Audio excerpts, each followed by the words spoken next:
In today's episode, you'll learn how to conduct great podcast interviews.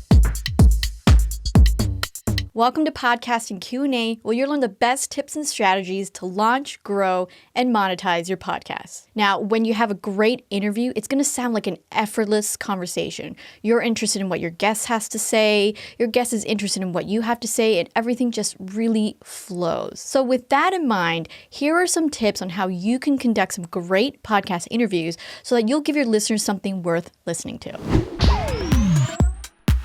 Tip number 1 is to find guests that you're interested in. Now, podcasting is a great opportunity to contact someone that you've admired for a while and have them on your show. Of course, as long as they can speak on a topic that's related to your podcast. Finding great guests doesn't mean that they have to be online famous, in real life famous, or have a ton of accolades. You just want to find somebody who's really compelling, passionate about their topic, and can speak really well. So when you have a guest that you find super interesting, your listeners are going to pick up on it in the way you ask questions, even in the way you're listening, and the way the guest is going to respond to what you're saying.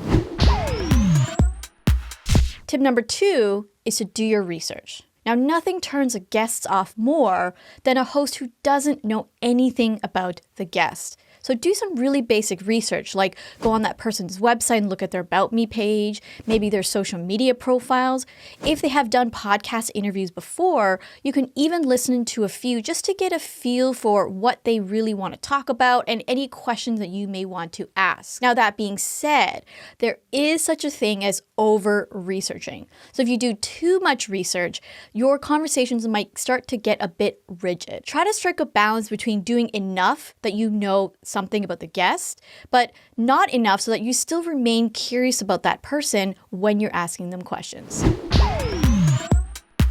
Tip number 3 is to practice active listening. Active listening means that you are completely paying attention to what they're saying in the present moment.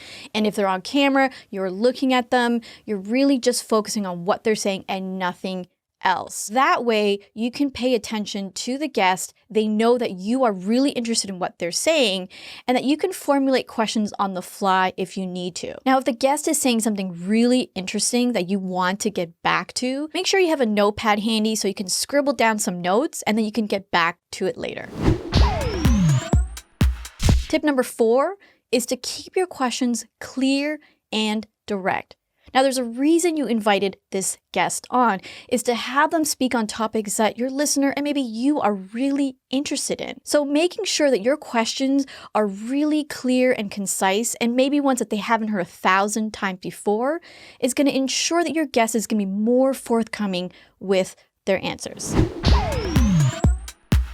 Tip number 5 is to listen to great interviews. So go ahead and pull up that interview that you've listened to many, many times before, or go ask for recommendations from your friends and listen with a critical ear on what makes these interviews so great. Maybe it's the host and their clear and direct questions, or it's the way that they do follow-up questions based on what the guest has said. Now, if you want some great examples of interviews, we're going to leave some links in the show notes. Tip number 6 is to listen to your own interviews. Listen with a critical ear and think about things that you're doing really well that you want to keep doing, things that you can improve, such as maybe you could have asked questions a different way, maybe some of the ways you're asking questions weren't clear or direct, and think of how you can do those differently. So for the final tip, we invited Alex from PodMatch to share his number 1 tip on how to be a great podcast interviewer. So to stand out to just become a great interviewer, I've found that the number 1 thing that seems to be the secret for me is doing the prep work on my guests. What that means is really getting to know the guest before I actually hit the record button, before I'm actually even having them right in front of me, whether it's remotely or in person, is making sure that I really understand who they are. So a great example of this is if they are an author, there's somebody that has a new book out, and we're going to talk about that book, I'll actually read the book before I have them on the show. And I think this is such an important thing because most people would never take the time to do that. I'll admit, it is a lot of work. If you can get an audio version, you can get through it fairly quick, maybe while you're in the gym or something like that. I don't know.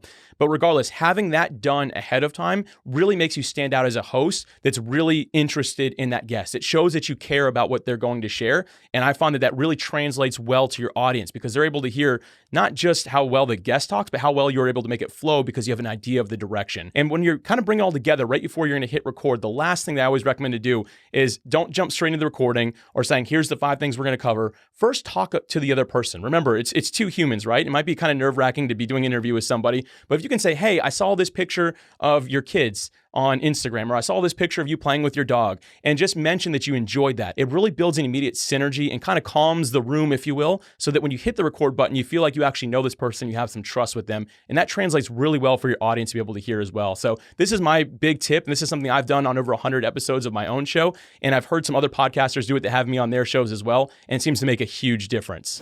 Thanks for listening to Podcasting Q&A. If you have a question you would like for us to answer on a future episode of the show, head to speakpipe.com/Buzzsprout or click on the link in the show notes and leave a brief audio message. Podcasting Q&A is available in both video and audio format. If you prefer video, please subscribe to the Buzzsprout YouTube channel. And if you like audio, Podcasting Q&A is available in all your favorite podcast apps. That's it for today. Thanks for listening, and as always, keep podcasting.